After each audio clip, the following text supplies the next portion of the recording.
Very good evening to my dear students. आज हम करेंगे क्लास 10 इकोनॉमिक्स का लेसन नंबर 3। एक्चुअली हम चला रहे हैं 25 क्वेश्चंस की सीरीज़, जिसमें हम अपनी पिछली 2 वीडियोस के अंदर लेसन नंबर 1 के बहुत ही इम्पोर्टेंट 4 क्वेश्चन कर चुके हैं। लेसन नंबर 2 के भी 4 मोस्ट इम्पोर्टेंट क्वेश्चन आंसर समझ चुके हैं, कर चुके हैं।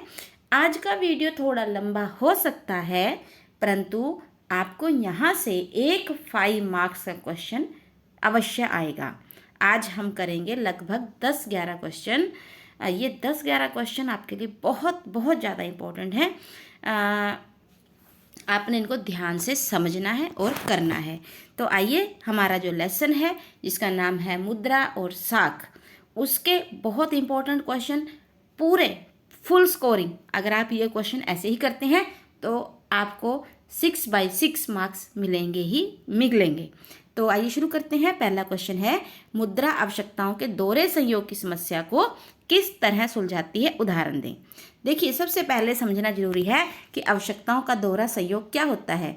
जब दो व्यक्ति बिना मुद्रा का लेन देन किए अपनी वस्तुओं, एक दूसरे की चीज को खरीदने और बेचने के लिए सहमत हों, उसे कहते हैं आवश्यकताओं का दोहरा संयोग। जैसे मान लीजिए, एक व्यक्ति नमक देना चाहता है और दूसरा व्यक्ति जो है के पास गेहूं है और वो गेहूं बेचकर नमक खरीदना चाहता है, और जो नमक वाला है वो नमक बेचकर गेहूं खरीदना चाहता है। तो दोनों व्यक्तियों की जब मुलाकात होती है, वो बिना पैसे का लेन देन किए अपनी वस्तुओं का आदान प्रदान कर लेते हैं। इसे कहते हैं आवश्यकताओं का दोहरा संयोग। परंतु ऐसा हमेशा नहीं होता।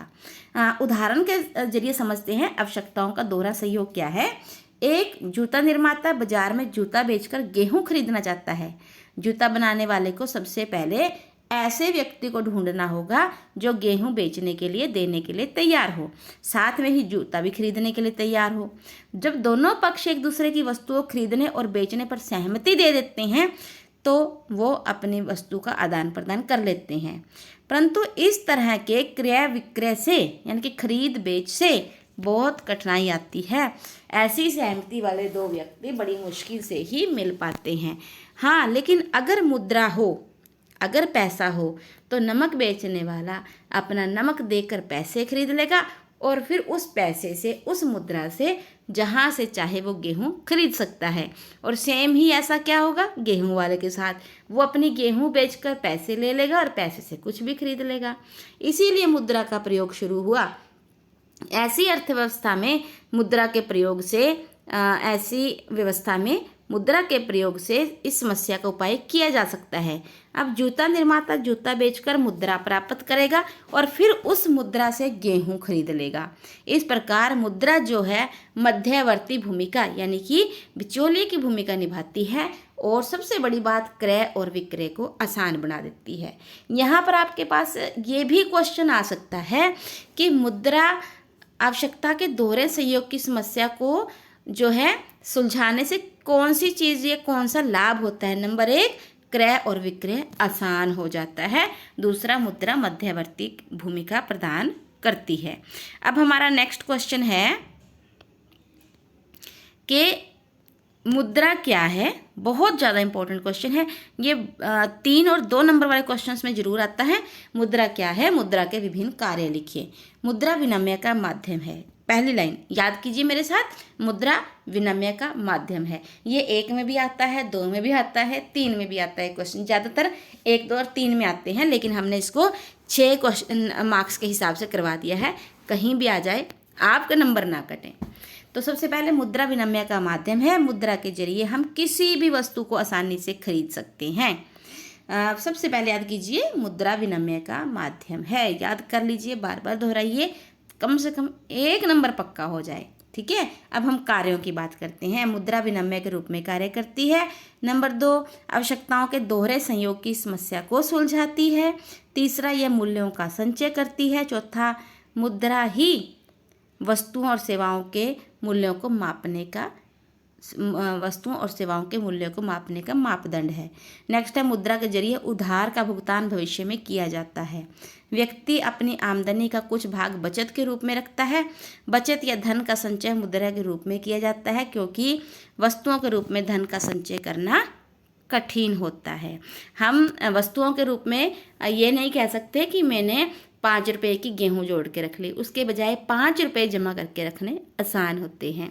तो ये कार्य हैं, आप इसमें से जितने भी आसानी से याद कर सकें वो कर लीजिए।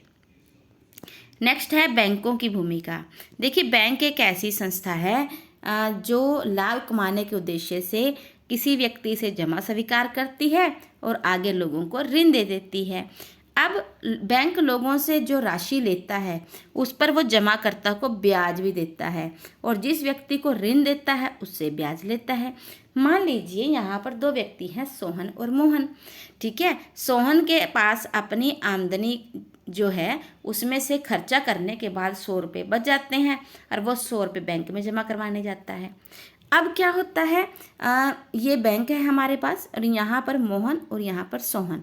मोहन जो है वो 100 रुपये जमा करवाने जाता है और बदले में उसको क्या है, बैंक जो है 1 रुपया ब्याज भी देता है।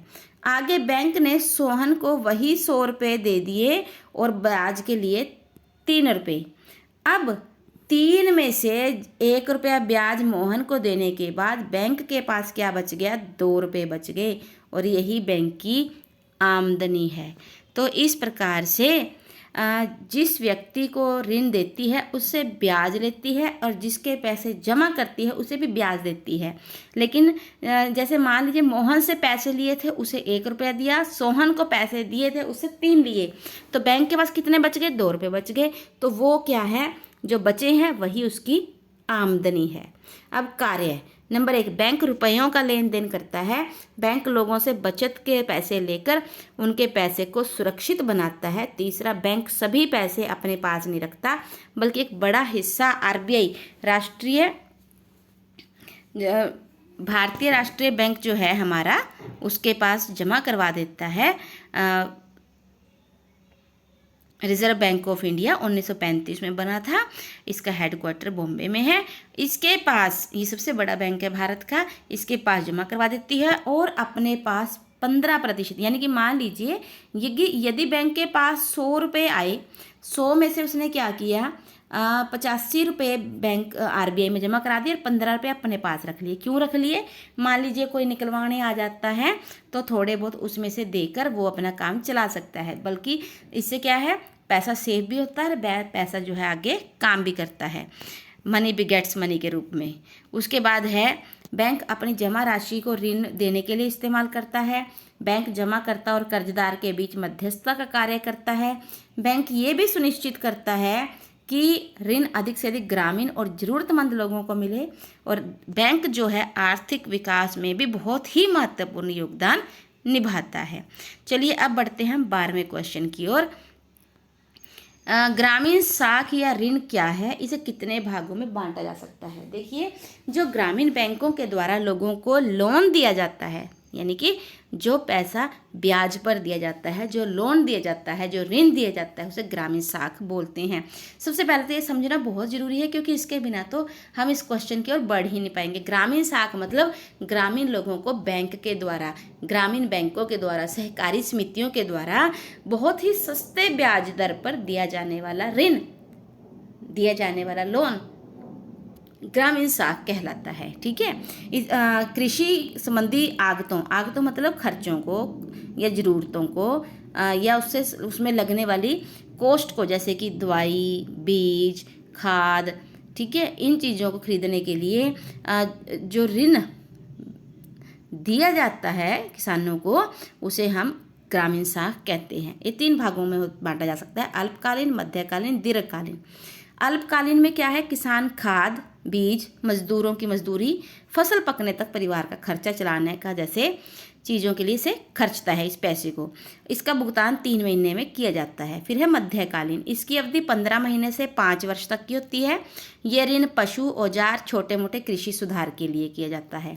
दीर्घकालीन, ये पैतृक ऋणों को, यानी कि बहुत पुराने कोई कर्जे हैं उनको चुकाने के लिए, नई फसल को भूमि को खरीदने के लिए, या खेत में कोई स्थायी सुधार, जैसे मान लीजिए मिट्टी चेंज करवानी है सारे खेत की, उसके लिए भी इसका प्रयोग किया जाता है। और ये ऋण जो होता है अमूमन 5 वर्ष से 20 वर्ष तक के लिए हो सकता है। उसके बाद है इसकी समस्याएं, ग्रामीण साख की समस्याएं। हाँ, ये भी बहुत इंपॉर्टेंट क्वेश्चन है, 2 मार्क्स में भी अक्सर आता है। नंबर 1 तो यही है कि ऋणों की अपर्याप्त मात्रा ग्रामीण साख की प्रमुख समस्या है। जो ग्रामीण साख में सबसे बड़ी मात्रा है कि ये ऋण जो बैंकों के द्वारा या सहकारी समितियों के द्वारा गांव के लोगों को दिए जाते हैं, इनकी मात्रा बहुत कम है। मान लीजिए किसान को या गांव के सभी किसानों को 100 रुपये की ज़रूरत है, लेकिन उसमें से मात्र 2-4 किसानों को ही वो ऋण मिल पाता है, बाकियों को नहीं मिल पाता। दूसरा है किसानों की ऋण वापस करने की क्षमता अनिश्चित है, जिसके कारण दोबारा उन्हें ऋण नहीं मिल पाता। तीसरा, कृषि ऋणों की कम वसूली भी कृषि साख को प्रभावित करती है। अगर पिछला पैसा ही वापस नहीं आएगा तो आगे ऋण कैसे जाएगा। फिर है भारत में साख सुविधाएं अपर्याप्त हैं, मतलब ऐसे बैंक जो ग्रामीण लोगों को ऋण देते हैं वही कम है। इस वजह से बहुत से ग्रामीण इन सुविधाओं से वंचित रह जाते हैं। 5वां है कृषि साख की अधिक आवश्यकता निर्धन किसानों को होती है, लेकिन इसका अधिक लाभ जो है वो धनी किसान उठाते हैं। उसके बाद है ऋण के औपचारिक और अनौपचारिक स्रोतों में क्या अंतर है। बहुत इंपॉर्टेंट क्वेश्चन है, 6 मार्क्स का क्वेश्चन है, पेपर में प्यारे बच्चों जरूर आएगा। ये तो बहुत ज़्यादा इंपॉर्टेंट क्वेश्चन है, इसे तो किसी भी हालत में आपको छोड़ना नहीं है। हर बच्चा इसको याद करके अपने 6 नंबर पक्के कर सकता है। देखिए, ऋण के औपचारिक और अनौपचारिक स्रोत क्या है, पहले समझिए। ऋण का मतलब ब्याज पे पैसे लेना। अब एक व्यक्ति जब किसी रिश्तेदार से या साहूकार से या जमींदार से पैसे लेता है ब्याज पे, तो उसे बोलते हैं अनौपचारिक। परंतु जब वो बैंक से लेता है ब्याज पर पैसे, बैंक से ऋण लेता है, तो उसे बोलते हैं औपचारिक। ठीक, ये चीज़ याद कर लिए। अक्सर जब हम पेपर चेक करने जाते हैं तो हम क्या देखते हैं कि बच्चे उल्टे कर देते हैं, औपचारिक में अनौपचारिक के और अनौपचारिक में औपचारिक के डालकर सारे क्वेश्चन के मार्क्स कटवा लेते हैं। मैं भी एक सुनिश्चित कर लेती हूँ कि बच्चे को जब यह क्वेश्चन याद करवाया जाए तो उसके माइंड में सेट कर दिया जाए कि अनौपचारिक में कौन से पॉइंट्स आएंगे और औपचारिक में कौन से, क्योंकि नहीं तो सीधे या तो 6 आएंगे या 6 जाएंगे। ठीक है, तो आइए शुरू करते हैं। सबसे पहले औपचारिक में देखते हैं। ये स्रोत रिजर्व बैंक ऑफ इंडिया के नियंत्रण में काम करते हैं, क्योंकि बैंक हैं, ब्याज की दर कम होती है, ऋण वापसी की शर्तें आसान होती हैं। ये समर्थक ऋणाधार की मांग करते हैं। समर्थक ऋणाधार का अर्थ होता है प्यारे बच्चों, बैंक जो है वो कोई ना कोई गारंटी मांगता है कि अगर अगर बैंक आसानी से ब्याज पे पैसे दे देगा, परंतु उसे कोई ना कोई कागज़ चाहिए, घर के कागज़, ज़मीन के कागज़, या किसी ट्रैक्टर या बड़े व्हीकल के कागज़। ठीक है, इवन के हो सकता है वो जो हमारे पास पशु हैं उसके कागज़ भी ले सकता है। तो ये समर्थक ऋणाधार की मांग करता है। यही एक समस्या जो है वो औपचारिक स्रोतों में सबसे बड़ी है। इसमें लंबी कागजी कार्रवाई से गुजरना पड़ता है। बैंक, बीमा कंपनी और सहकारी समितियां इसकी उदाहरण हैं। अब आ जाते हैं अनौपचारिक में। ये रिजर्व बैंक ऑफ इंडिया के नियंत्रण में काम नहीं करते, परंतु इनकी ब्याज की दर बहुत अधिक होती है। ऋण वापसी की शर्तें ऋण देने वाले की मर्जी के अनुसार होती हैं। इसमें किसी कागजी कार्रवाई की आवश्यकता नहीं होती। रिश्तेदार, मित्र, साहूकार, जमींदार इसकी उदाहरण है। ठीक है, इसका स्क्रीनशॉट ले लीजिए और इसे अच्छे से याद कर लीजिए। उसके बाद है आर्थिक विकास क्या है। बहुत इंपॉर्टेंट क्वेश्चन है। क्वेश्चन देखकर बच्चे घबरा जाते हैं कि इसमें क्या लिखा जाए, लेकिन अगर आप इस तरह से समझेंगे तो आपको प्रॉब्लम नहीं होगी। देखिए, आर्थिक विकास का अर्थ है आर्थिक कल्याण के लिए किए जाने वाले सुधार। इस लाइन को अच्छे से याद कीजिए।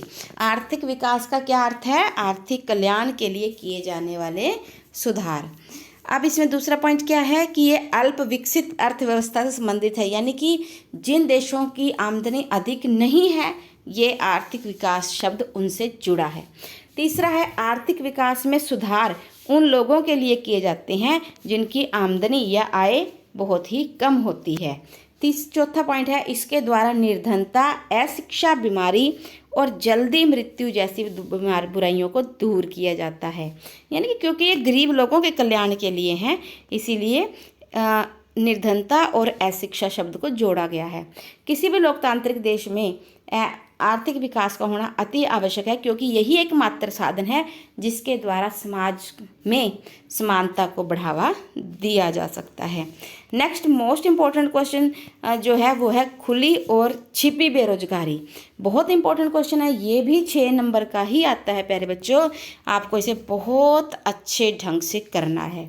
देखिए खुली बेरोजगारी क्या है? सामान्य बेरोजगारी, ऐसी बेरोजगारी जिस पर प्रचलित मजदूरी दर पर कोई व्यक्ति काम करने के लिए तैयार है परंतु उसे काम नहीं मिलता, तो वो क्या है? खुली बेरोजगारी है, सामान्य बेरोजगारी। ये एक ऐसी स्थिति है जब एक काम करने के इच्छुक व्यक्ति को प्रचलित मजदूरी दर पर काम नहीं मिलता। 2 प्रकार की, मौसमी और शिक्षित। मौसमी होती है गांव में, जैसे कि कृषि के महीनों में मान लीजिए 6 महीने की कृषि है जबकि काम उसमें सिर्फ 2 महीने का था, तो बीच में जो 4 महीने एक व्यक्ति फ्री रहता है तो उसे मौसमी बेरोजगारी कहा जाता है। शिक्षित बेरोजगारी शहरों में पाई जाती है जहां पर पढ़े लिखे लोगों को उनकी योग्यता के अनुसार नौकरी नहीं मिलती। अब बात करते हैं छिपी बेरोजगारी की। बहुत इंपॉर्टेंट टर्म है छिपी बेरोजगारी, तो इसको अदृश्य बेरोजगारी भी कहते हैं। ये पेपर में 2 नंबर के क्वेश्चन के रूप में आती है, बहुत ज़्यादा इंपॉर्टेंट है। छिपी बेरोजगारी ऐसी है जब लोग काम करते तो दिखाई दे रहे हैं परंतु क्षमता से कम काम कर रहे हैं। मेरी बात फिर ध्यान से सुनिए, ये अक्सर 1 नंबर में यहाँ से पॉइंट आता है कि छिपी बेरोजगारी में क्या है? क्षमता से कम काम। अब एक व्यक्ति मान लीजिए एक दिन में काफ़ी काम कर सकता है, 10 घंटे काम कर सकता है, परंतु उस खेत में 10 घंटे काम करने वाले 5 व्यक्ति बैठे हैं, सबको 2-2 घंटे ही काम मिला, तो क्या हुआ? उसे उसकी क्षमता से कम काम मिला। यह दृश्य बेरोजगारी है। यह एक ऐसी स्थिति है जब कोई विशेष कार्य में ज़रूरत से अधिक लोग लगे होते हैं, यदि उनमें से कुछ लोगों को हटा भी दिया जाए तो उत्पादन पे कोई असर नहीं पड़ेगा। ये 2 प्रकार की होती है, शहरी और ग्रामीण। शहरों में तो स्थिति तब होती है, मान लीजिए किराने की दुकान है और एक परिवार के 4 सदस्य काम कर रहे हैं जबकि दुकान पर केवल 2 व्यक्तियों की ही आवश्यकता थी। यदि 2 को वहाँ से हटाकर कहीं और काम पे लगा दिया जाए तो किराने की दुकान के कार्य में कोई भी नुकसान नहीं होगा। ग्रामीण क्षेत्र में तब होती है जब मान लीजिए 1 एकड़ ज़मीन पर एक परिवार के 5 सदस्य काम कर रहे हैं, यदि उनमें से 2 या 3 व्यक्तियों को हटाकर कहीं और लगा दिया जाए तो उत्पादन में कहीं कोई असर नहीं होगा। ठीक है, आगे हमारा क्वेश्चन है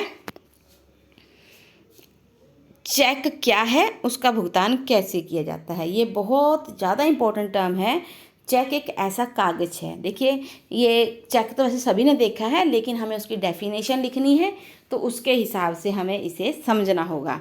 चेक एक ऐसा कागज़ है जिसमें व्यक्ति बैंक को आदेश देते हैं, भाई चेक पर मैंने अपने साइन कर दिए हैं और व्यक्ति का नाम लिख दिया है, जिस व्यक्ति का नाम लिखा है कृपया आप उसे पैसे दे दें। ठीक है, और चेक द्वारा बिना नकद का इस्तेमाल किए हम दूसरे व्यक्ति को सीधा भुगतान कर सकते हैं। एक चूड़ी निर्माता को प्लास्टिक बनाने वाले का भुगतान करना है, वो इसके लिए एक विशेष रकम का चेक लिखता है, अर्थात चेक को बैंक को रकम देने का आदेश देता है। प्लास्टिक बनाने वाला ये चेक लेकर बैंक में जाता है और बैंक खाते में पैसे जमा कर देता है। इस प्रकार से धन जो है एक खाते से दूसरे खाते में चला जाता है। ठीक है, और चेक हम तभी दे सकते हैं जब उस बैंक में हमारा खाता हो। उसके बाद है विकास में औपचारिक ऋण की भूमिका। इस ऋण के जरिए देखिए, औपचारिक ऋण वही जो बैंकों से, सहकारी समितियों से, बीमा कंपनियों से लिया गया था। इस ऋण के जरिए लोगों की आमदनी बढ़ती है। इस ऋण के जरिए लोग फसल उगा सकते हैं, कोई छोटा मोटा कारोबार कर सकते हैं, उद्योग चला सकते हैं, वस्तुओं का व्यापार कर सकते हैं। लोग इस प्रकार के ऋण से लोगों की प्रति व्यक्ति आमदनी में वृद्धि होती है, लोगों का जीवन स्तर ऊंचा होता है, कृषि का विकास होता है, विदेशी व्यापार बढ़ता है। इस प्रकार से हम कह सकते हैं कि औपचारिक स्रोतों से लिया गया ऋण देश के आर्थिक विकास में महत्वपूर्ण भूमिका निभाता है। देखिए, आर्थिक विकास कब होगा? जब सभी व्यक्तियों के पास अच्छी आमदनी के स्रोत होंगे। ठीक है, आइए नेक्स्ट क्वेश्चन की ओर बढ़ते हैं। अगला क्वेश्चन है हमारा मांग जमा क्या होती है, इसकी दो विशेषताएं, लेकिन हमने इसको बड़ा क्वेश्चन बना दिया है क्योंकि पेपर में ये भी आ जाता है 6 नंबर। पहले नहीं आता था लेकिन पिछले कुछ वर्षों से ये 6 नंबर में आने लग गया है। देखिए, जिस रकम को, पहली बात तो जब 1 नंबर का क्वेश्चन आता है, 2 नंबर का, कि मांग जमा क्या है, बच्चे इसका आंसर ही सही नहीं दे पाते। वो सोचते हैं पता नहीं मांग जमा क्या है। जिस रकम को हम जब चाहें चेक के द्वारा बैंक से निकलवा सकें उसे मांग जमा कहते हैं। फिर से करते हैं रिवाइज। जिस रकम को जब चाहे चेक के द्वारा बैंक से निकलवाया जा सके उसे मांग जमा कहा जाता है। इसकी विशेषताएं क्या है? ऐसी राशि जो बैंक में जमा है हमें ब्याज भी देती है। नंबर 2, ये मुद्रा की आवश्यक विशेषता है, हमारे लेन देन को आसान बनाती है। तीसरा, बैंक जमा रकम प्राप्त करने के लिए सबसे पहले व्यक्ति का बैंक में खाता होना चाहिए। चौथा है, इसके बाद धारक को चेक के रूप में एक कागज बैंक में जमा करवाना होता है जिसके माध्यम से बैंक से वो पैसे ले सके। इस पर ब्याज की दर जमा दर से सावधि मतलब सेविंग अकाउंट से कम होती है और इस खाते में नकदी जब चाहे जमा और जब चाहे निकलवाया जा सकता है। बहुत इंपॉर्टेंट क्वेश्चन है, इसका भी स्क्रीनशॉट आप ले सकते हैं। नेक्स्ट है स्वयं सहायता समूह या आत्मनिर्भर गुट, या तीसरा शब्द जो आजकल बहुत ज़्यादा पेपर में आता है SHGS, सेल्फ हेल्प ग्रुप्स। ये टर्म भी आई थी पेपर में, SHGS की फुल फॉर्म बताएं और बच्चे हो गए ज़्यादा से ज़्यादा कन्फ्यूज़। ठीक, तो हमें इससे बचना है। स्वयं सहायता समूह बहुत ज़्यादा इंपॉर्टेंट क्वेश्चन है प्यारे बच्चों, ये 6 नंबर में ज़रूर आता है। स्वयं सहायता समूह क्या है? 15 से 20 लोगों का समूह है जो नियमित रूप से मिलते हैं, फिर बचत करते हैं और उस बचत के जरिए वे आवश्यकता अनुसार अपने सदस्यों को ऋण दे सकते हैं, ले सकते हैं। आपने अक्सर अपने घरों में एक शब्द कमेटी सुना होगा, जिसमें क्या होता है कि 10-15 लोग मिलकर जो है कमेटी पाते हैं, जिसमें आए महीने वो 500 रुपये, 100 रुपये जमा कर लेते हैं। मान लीजिए 15 व्यक्ति हैं, उन्होंने 500 भी जमा किए, 7,500 रुपये हो गए। 7,500 रुपये किसी के काम आ जाते हैं। अगले महीने फिर वो 7,500 रुपये जमा करते हैं, फिर वो किसी व्यक्ति के काम आ जाते हैं। मतलब एक छोटी सी बचत की अनुदान हर महीने देने से वो एक कुछ ना कुछ, अब 7,500 रुपये की वो हो सकता है मशीन ले आए, कोई बुटीक शुरू कर लें, कोई अपनी डेयरी लगा ले, कोई भी कार्य कर सकते हैं। ठीक है ना? तो अब उद्देश्य क्या है? इसका प्रमुख उद्देश्य है, क्योंकि पेपर में उद्देश्य आते हैं, 3 नंबर का क्वेश्चन आता है स्वयं सहायता समूह के उद्देश्य बताएं, तो आपको बताने जरूरी है। इसका उद्देश्य है कि छोटी मोटी पैसों की ज़रूरतों को पूरे करना, ताकि अधिक से अधिक ज़्यादा ब्याज पर के भुगतान से लोग शोषण से बच सकें। क्योंकि अगर वो शाहूकार से या जमींदार से या रिश्तेदार से पैसे लेंगे ब्याज पर, तो ब्याज बहुत ज़्यादा देना पड़ेगा। लेकिन सेल्फ हेल्प ग्रुप्स में क्या होता है कि वो पैसा ब्याज कम होता है, नामात्र होता है। उसके बाद है ग्रामीण बैंक क्षेत्र में गरीबों को संगठित करना भी एक उद्देश्य होता है, और गरीब लोगों को स्वावलंबन की ओर लेके जाना, ताकि वो अपना कोई छोटा मोटा कारोबार कर सकें, इस तरफ लेके जाना भी एक इसका बहुत बड़ा उद्देश्य होता है। नेक्स्ट है इसके लाभ क्या हैं? गरीबों को रोजगार का मौका देता है, कर्जदारों को ऋण के बोझ से उभरने में मदद। कहाँ तो उसे बहुत भारी भरकम ब्याज चुकाना था, कहाँ उसे मात्र आए महीने छोटी मोटी रकम का ही भुगतान करना है। ये ग्रामीण क्षेत्रों के गरीबों को संगठित करने में मदद करता है, महिलाओं को स्वावलंबी मतलब आत्मनिर्भर बनने में मदद करता है, और यहीं पर महिलाओं को एक ऐसा मंच मिल जाता है जहां वे विभिन्न सामाजिक विषयों जैसे स्वास्थ्य, पोषण, घरेलू हिंसा पर चर्चा करती हैं और उसे दूर करने के उपाय भी सोच पाती हैं। तो इस प्रकार से हम कह सकते हैं कि स्वयं सहायता समूह हमारे समाज के लिए एक वरदान रूपी कार्य कर रहे हैं। प्यारे बच्चों, इसके साथ ही हमारी आज की वीडियो को हम यहीं पर समाप्त करते हैं। जल्द ही हम मिलेंगे अपने 4th लेसन की वीडियो में, जो मात्र 2-3 क्वेश्चन हैं, और हमने उन क्वेश्चन को ऐसे फॉर्म किया है कि 3-3 एक ही क्वेश्चन के अंदर 3-3 क्वेश्चन आ गए हैं कि चाहे कोई सा भी प्रश्न आए आपको उसका वही आंसर लिखना है। पिछली 2 वीडियोस के लिंक आपको डिस्क्रिप्शन बॉक्स में दे दिए गए हैं, आप वहां जाकर देख सकते हैं। यदि हमारे प्रयास आपको अच्छे लगते हैं तो एक लाइक तो बनता ही है, और यदि आप कुछ हमारे से शेयर करना चाहते हैं तो बेझिझक अपने कमेंट बॉक्स में हमें लिख भेजिए। Thank you so much. Have a nice day.